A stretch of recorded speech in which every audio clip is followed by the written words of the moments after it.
everyone, this is Scott, and thanks for listening in to this latest episode of The Union.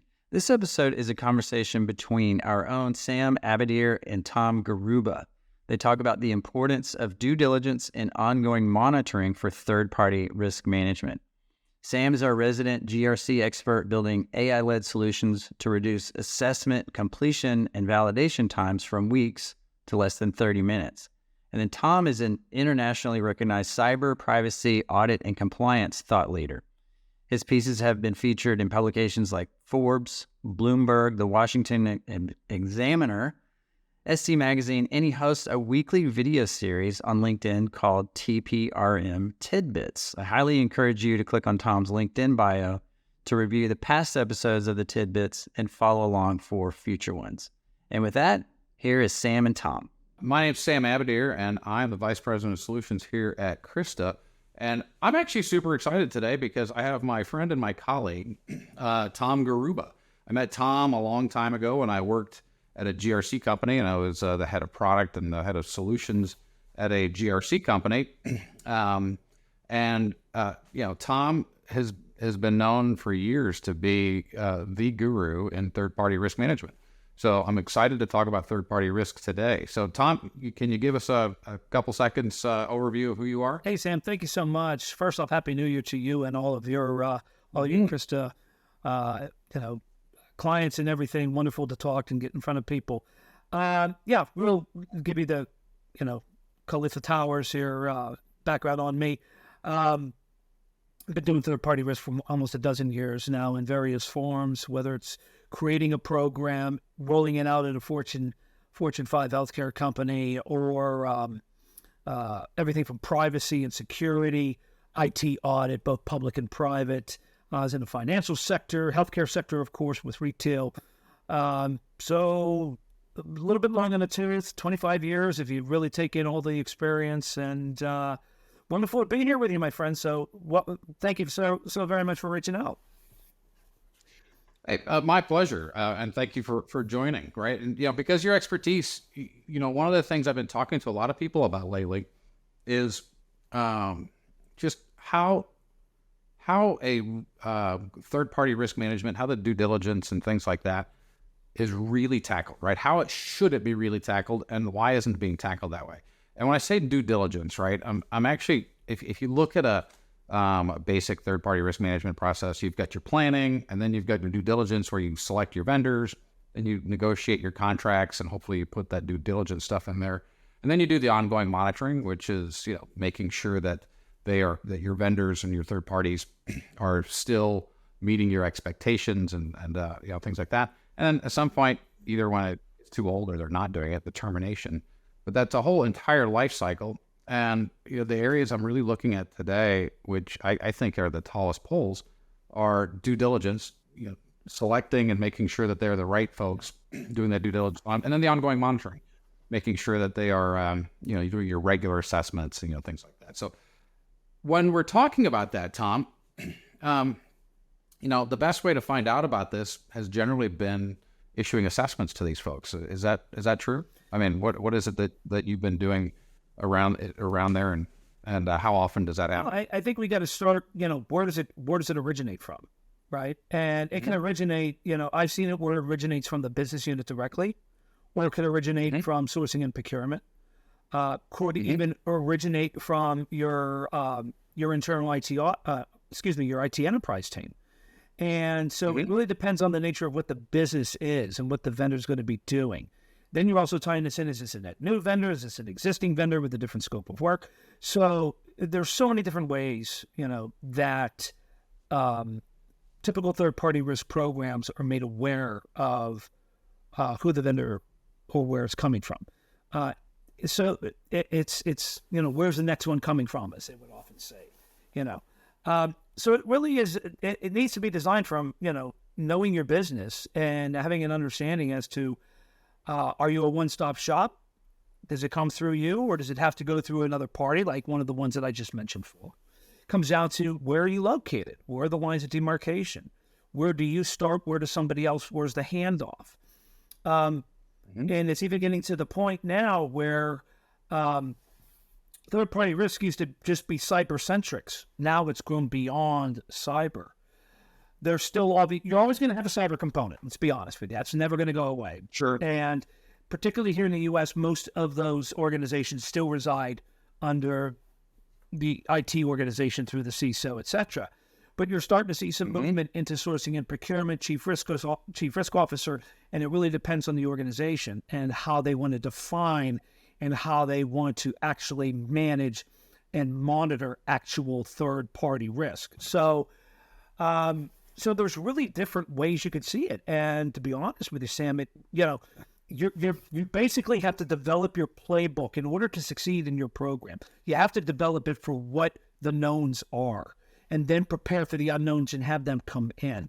I've seen too many organizations that try to sit there and build something from scratch, but they're oblivious to the actual business unit. This is the way I want to operate. It's almost like they're operating in a silo. Right. You cannot do that in a silo mentality. You're a business, and the business that you provide is that the value of that you're bringing to the organization is being able to provide all elements of risk that the vendor may be in possession of. And again, we talked about cyber. You're looking at everything from geolocational. Nowadays, you're looking at financial. You're looking at concentration risk. I mean, the risks abound. And so, you have to be able to, at the onset of your program, say, what am I going to cover? It's almost like an insurance plan. I only do auto insurance. Or I'll do auto and housing. Maybe I'll do fire down the road, or maybe flood later. But as of right now, you've got to make sure you build up your guidelines and you have everybody in the organization understand, so you have those proper lines of demarcation. I've been talking to, especially a lot of banks who have been doing this, and these are the banks that are kind of like at the $8 billion range, getting ready to get the extra regulator to 10 billion, or maybe they didn't get, maybe they're at 12 and they're just redoing all the things that they thought they were getting right. And they're finding that, when they're getting all this information about those different areas, they're finding that they're quite often issuing assessments from many parts of the business. So the same vendor might get like 6 different assessments from the same company, just different departments and different people. So, it's frustrating too. And that's what leads to, they used to call it vendor fatigue. I call it OAF, outsourcer assessment fatigue. Probably have heard me use that in the past. I used to tell people, stop being OAF. So obviously play on words. But, what that does is, and I'm not going to name players, but I know a very large bank that actually does that. And like you mentioned, this is the 6th time I've gotten an assessment with you guys in 1 year. This is ridiculous. Can't you just do it all? If we do it all at once, or, and this is where I was talking about developing a vendor trust package. Go through your due diligence and share this with them and say, this is the model we follow, whether it's NIST, whether it's ISO, whether it's, Agile, whatever methodology you follow, document it and adhere to it. And as long as you're able to use a standardized form or standardized methodology and say, look, here's our documentation. Oh, here's the testing of those that we go through.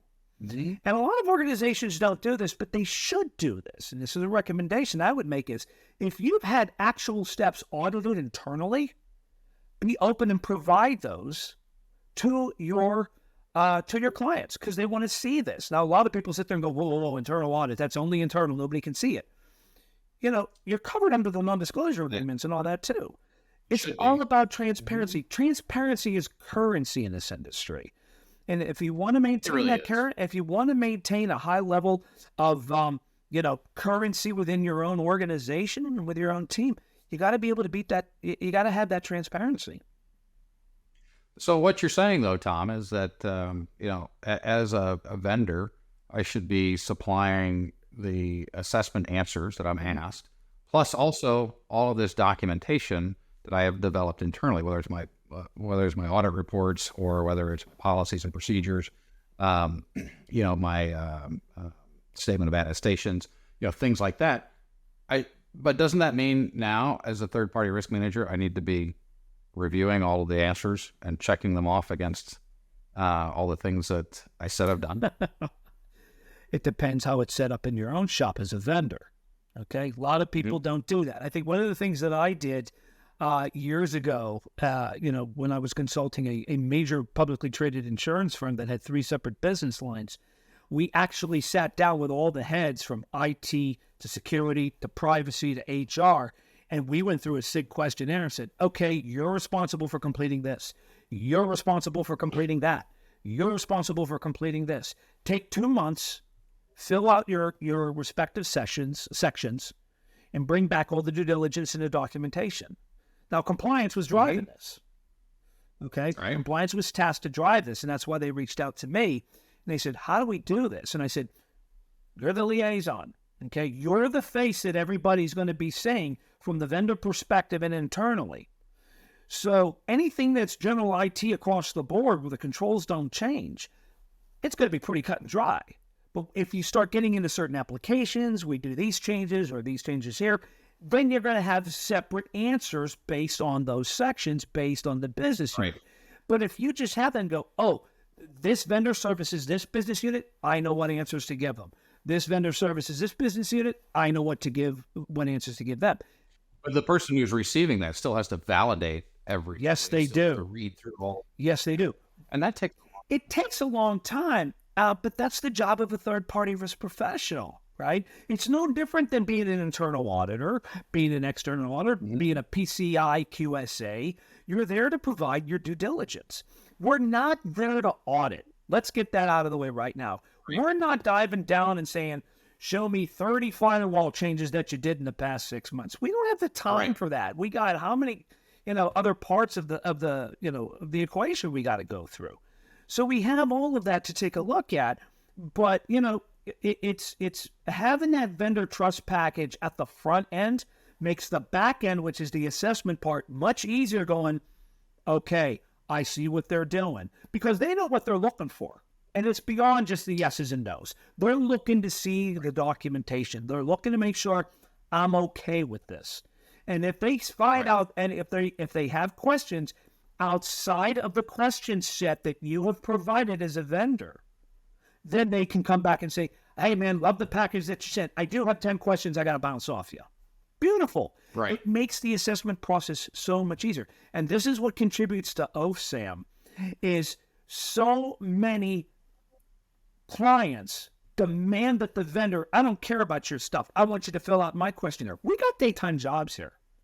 We got daytime jobs here, or I'm fighting 3 fires over here, and you're expecting me to turn this over within 2 weeks. Oh, and by the way, I'm on vacation, and my wife is due any day with our 3rd child. It ain't happening. Life happens. That is the big conundrum. When I worked in GRC, that was always the big problem, which was I did you a favor. I instead of asking you to do a spreadsheet, I gave you this stuff in my portal. Right. And you're like, I don't want to answer to your portal. Here's all my documentation. Right. So, and I'm going to be honest with you, Sam, and I'll be fair to you. You and I've had this conversation before, and I apologize for sounding like a skipped record here. For those of you who know what a record is, but really, it's the onus is on the third-party assessor to do the due diligence. You can't keep asking the vendor time and time and time again, do it my way, do it my way, do it my way. Okay?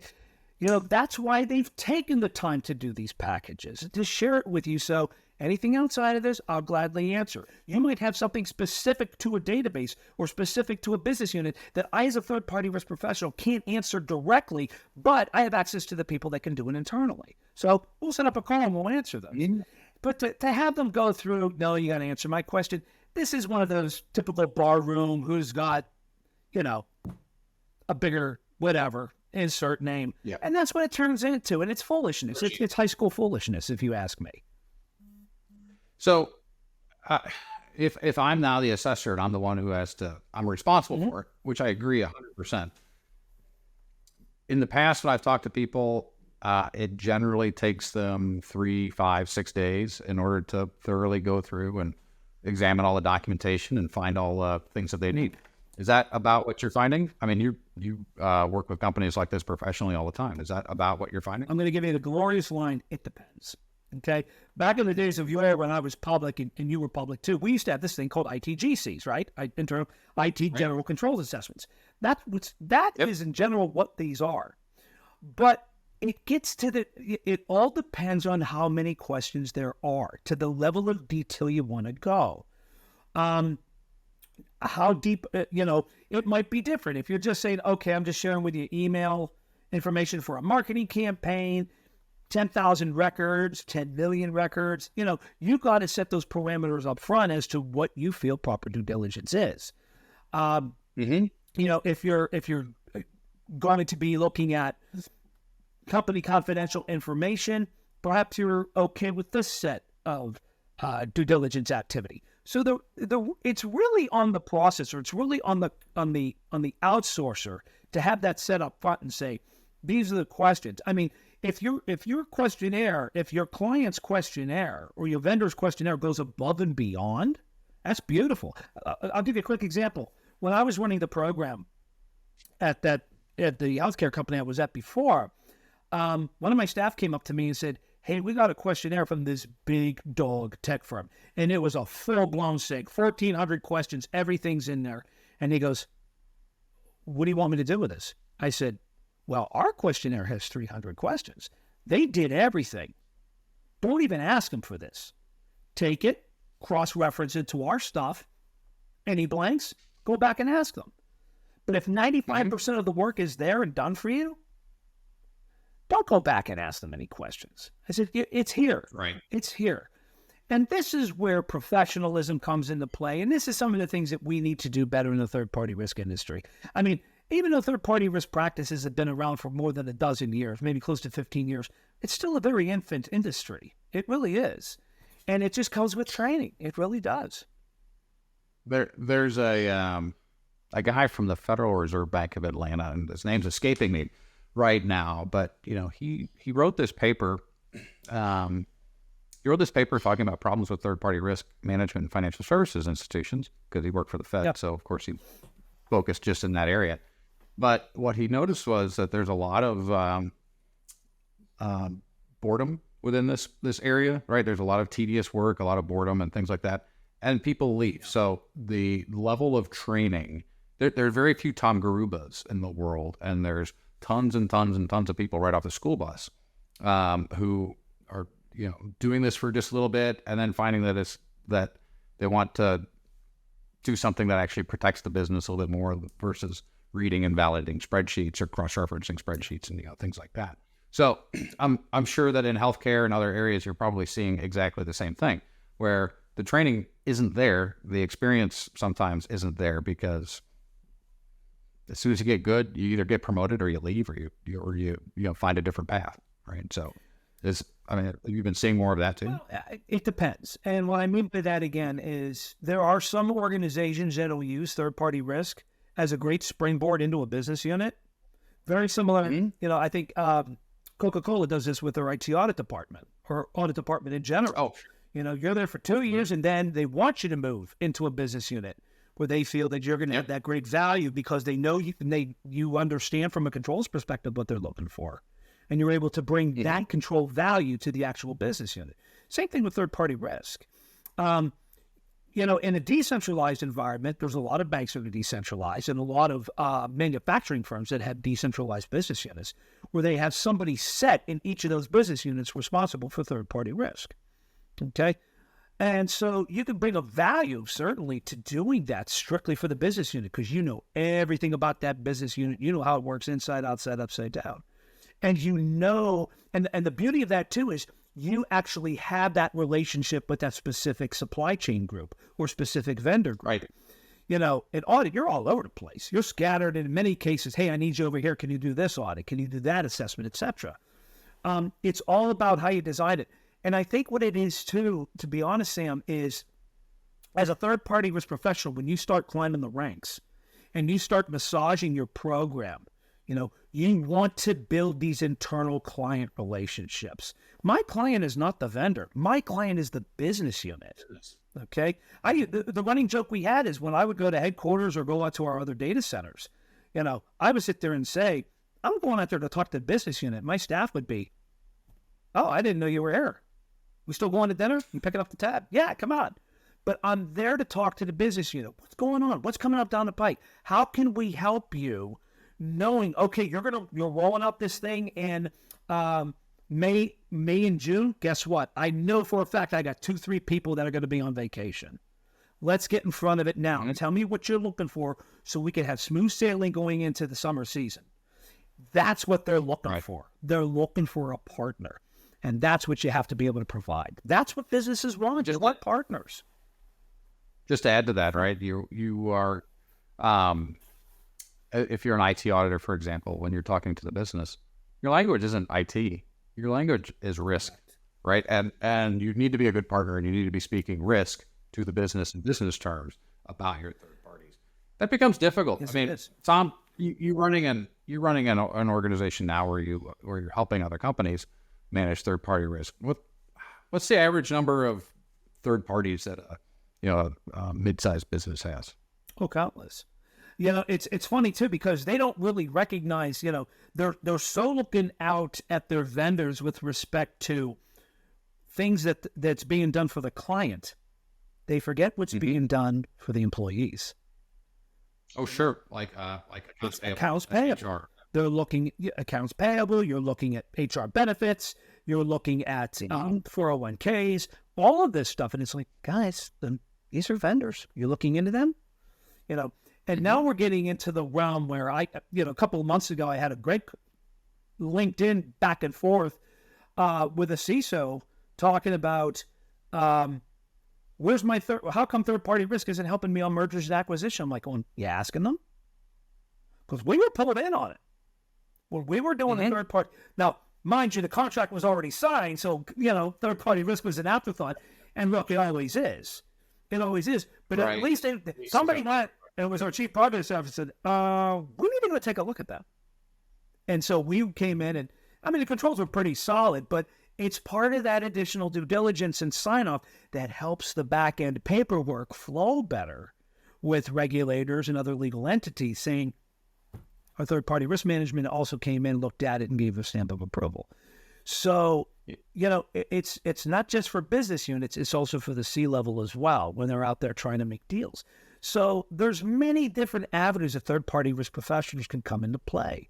And like you mentioned at the onset, Sam, it's all about risk. It's not just IT. It's not just, or as I used to say, it's not just for cyber anymore. We're looking at everything. I've been called in to help out on concentration risk. Are we putting too many of our eggs in one basket? Are we putting too many of our eggs in one basket in one geographic location or with a particular vendor? So you asked to come in and help out on things like that, even in your supply chains. Talking a lot about supply chain risk right now. Supply chain risk is going to become even bigger. I'm actually really excited and interested to see how this evolves, because a lot of times, and as you've been talking about it, third-party risk, it feels like it kind of started out of the IT space. But if you look what's going on in Germany and Europe, where they're doing all the human rights assessments, right, and looking for slavery and things like that, that's not coming from IT. That's going to be coming straight from compliance. And it's going to complicate things even more. There's going to be a lot of overload and things like that. When do you think that's coming to America? The way Washington works, you and I will probably be retired and passed away we'll be dust by then. I think the Europeans are going to force it. Well, hey, but you know what, Sam? I just spoke with some friends not too long ago in the privacy profession here. Quite a few years ago, I actually thought after GDPR, we were heading for a federal GDPR. It's not happening. Word on the street I'm hearing right now is leave it up to the states, because the states have, and it has nothing to do with federal and state. It basically has to do with whoever has the more stringent, that's what you should be doing. So if you reside, I'm in Pennsylvania. If we're in Pennsylvania, you do business in Pennsylvania, then you need to be in alignment with the Pennsylvania privacy rules. You don't have to worry about California. You don't have to worry about Nevada or Massachusetts. But when you start crossing multiple state lines, like in banking and all these other things, you have to be able to know what those privacy laws are and go with the more stringent. And and I'm a Vince Lombardi kind of guy. This is a football, okay? And I'm basically, look at the way things should be. If you have a good data privacy program, and you build it with privacy intentions, privacy by design, any program insert by design, if you build that into it, you're going to be good. You should be covered, at least from the realms of privacy, whether it's your employees or whether it's your clients or customers. But,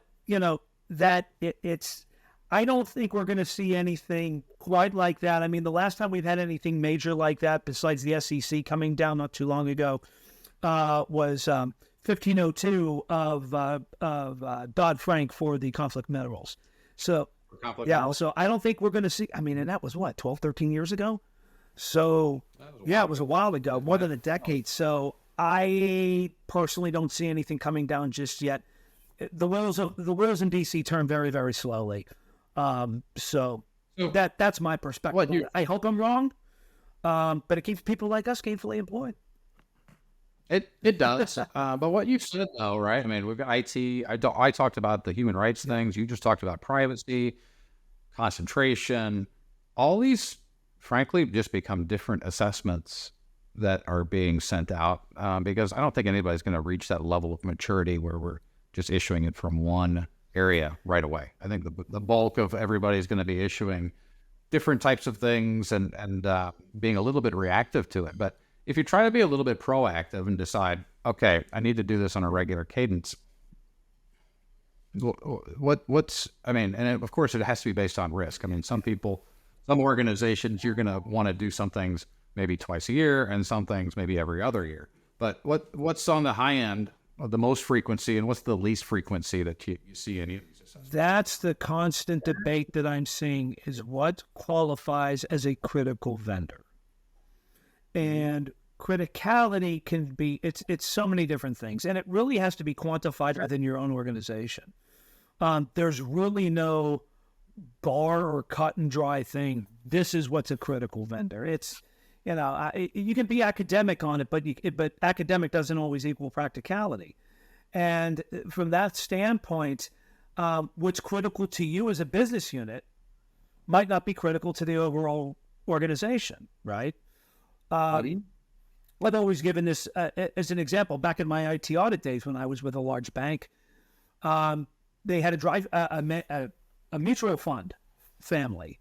And I asked them, I said, what's your most critical transaction that you do on a daily basis? And they said at 4:45, whatever it was, we send this feed to Bloomberg or we send this feed to Wall Street. And it's the closing net asset values of all of our mutual funds. And I'm sitting there going, okay, well, what happens if you miss that? Are there any fines? Are there any? I said, you kidding? Now, obviously, this is the days before, automation and you could look at your phone and see what your stocks are trading at. You had to use these things called newspapers. And he said, do you have any idea how embarrassing it would be if you open up your New York Times or your Wall Street Journal or your Washington Post and you turned to the business section and looked up our mutual funds and saw dashes because we didn't get the closing net asset values? Reputational risk. Exactly, it's reputational risk. And we're a big name in the mutual fund industry. How do you think that's going to look for us? And then you think about that and you go, and you guys manage how many trillions or billions or trillions of dollars in financial assets? It's going to be a killer.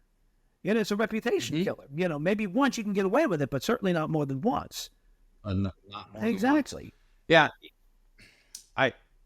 I remember, this is a different industry, but in healthcare, right? And you're probably familiar with the different types of vendors in healthcare, right? There are business associates, and then you just have other vendors.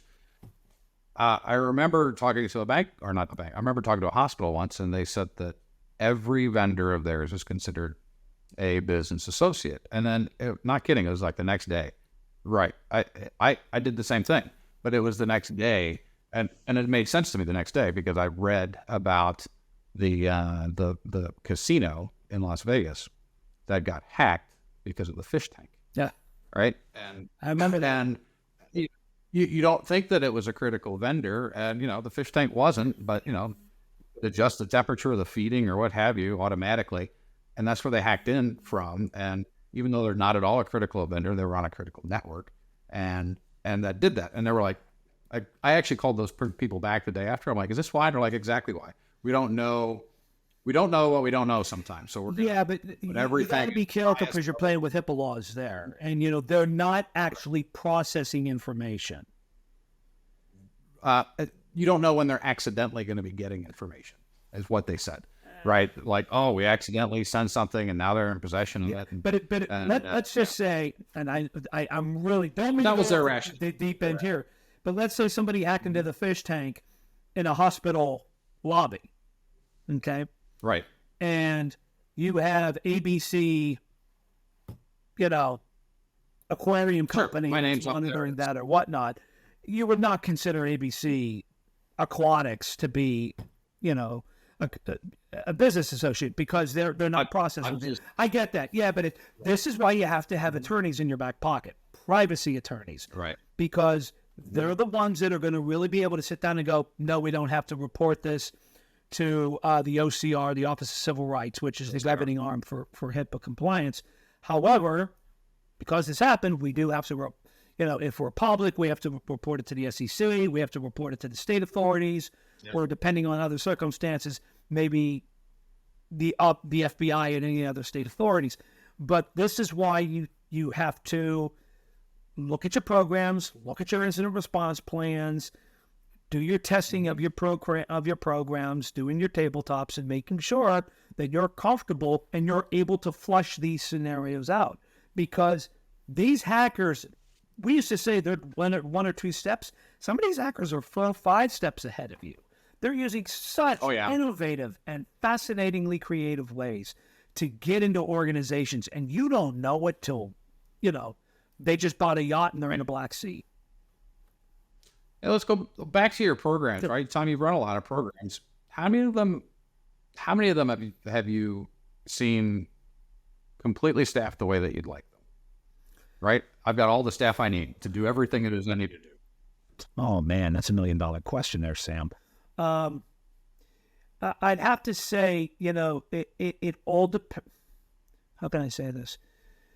What I try to do is I try to craft the program to be successful due to the technologies and the headcount they have, due to their current abilities, and allow them for growth. But small steps. It's the old Brian Tracy line. How do you eat a steak? One bite at a time. It's the same thing here. You might want to try that 38-ounce T-bone, but you're not going to do it in one sitting. You might. It's going to take you a couple of sittings. I consider that a challenge. Yeah, it's. But that's what you have to do. Because I've seen organizations falling flat on their face in front of a regulator with this, which is they walk into an organization and they go, I need this many people. We're going to do this many assessments, blah, blah, blah, blah.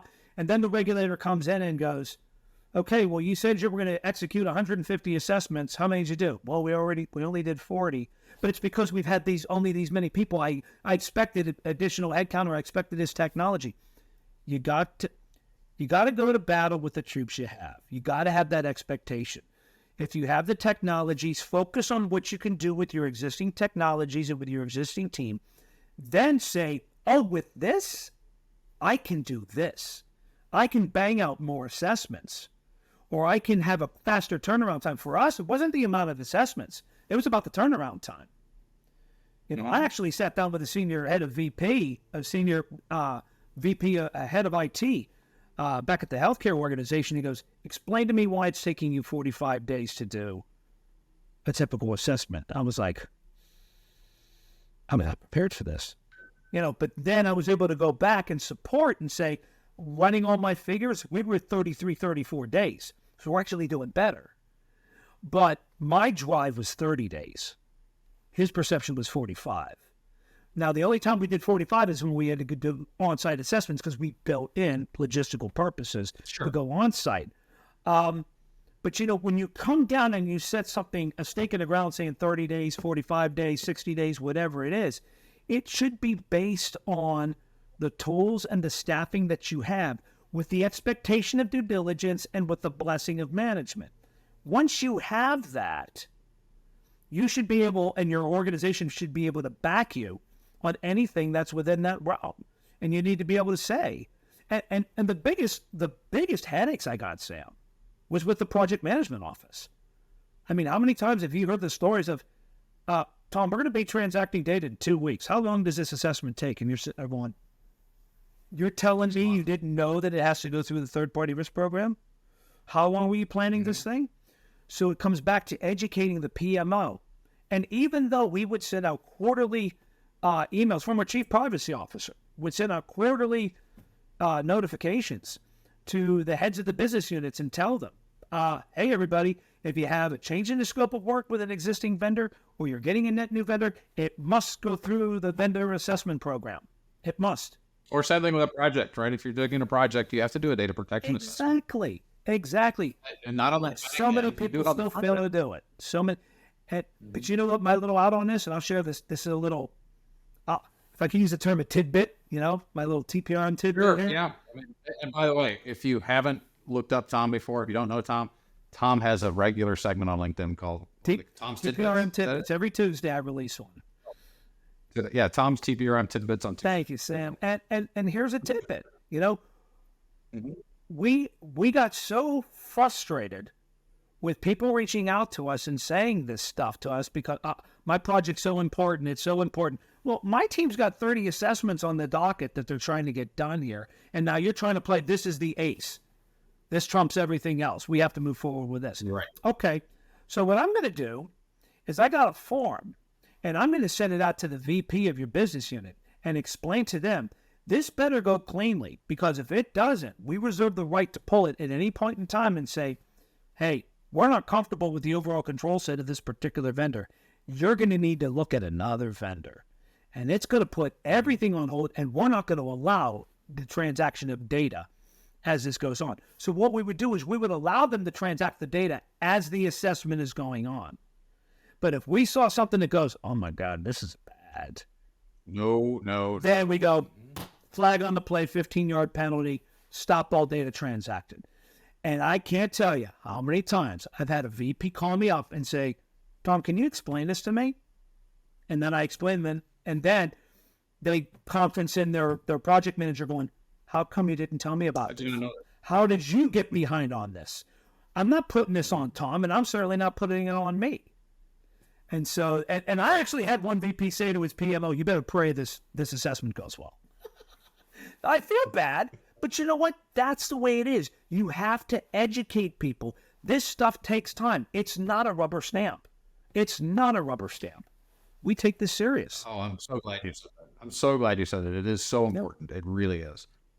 Because when you see the bad news in the paper and you see the breach that caused, X million number of records to go away or this amount of money to disappear or whatever it is, you always have people, you always read the article, you're like, how'd they not catch that? How did they not know that? Yeah. And I can tell you why. It's because, we outline this process of planning, due diligence, contract management, ongoing monitoring, and then if they're not good, terminate them, right? And people just, it sounds simple, but it's not. It takes a long time. It takes a lot of effort and a lot of planning. You're right. And and it's what seems simple, like, oh, just spin up a spreadsheet, is not one bit at all. Right. Mm-hmm. So, Tom, this has been great information. I'm glad to have your expertise on our podcast. And if people want to reach out to you, we'll make sure that we have right after this Thank you. a way that they can reach out. Much appreciated. And and hopefully I see you end of March, if not sooner. Yeah, I hope to see you down at the. There's a lot of, if I could say this, Sam, there's a lot of good conferences on the horizon. And if I may say this, to your followers and all that too, is there's a wealth of education out there that touches on third-party risk. Try to absorb as much as you can. In the third-party risk industry, we really are jacks of all trades. We really are. We could be very fortunate in having a specialty in one particular field.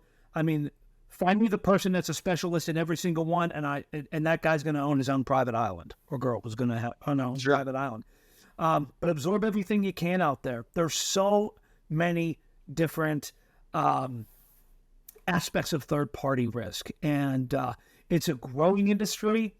I think this is a very exciting time to be in third-party risk because it encompasses so many different avenues of risk. And like I said before, it's not just for cyber anymore. So that's what makes it so well. And, having a personality and all that stuff like you, Sam, and like me, it really helps to drive, it makes it fun. You got to make it fun. Yeah. And I mean, I actually think it's cool. I think it's probably the sexiest part of risk. My favorite two areas of risk are third party and privacy, because they kind of cover the entire board of everything. And, my passion has been finding ways to improve the experience and to make it so it's frankly more exciting. Take away the drudgery work and make it more. You and I have been doing third-party risk management before it became sexy and cool. Exactly. Well, Justin Timberlake, I'm going to let you go on that one now that you brought sexy back. But we will chat with you again. Sam, thank you so much for the time. Have a great New Year, my friend.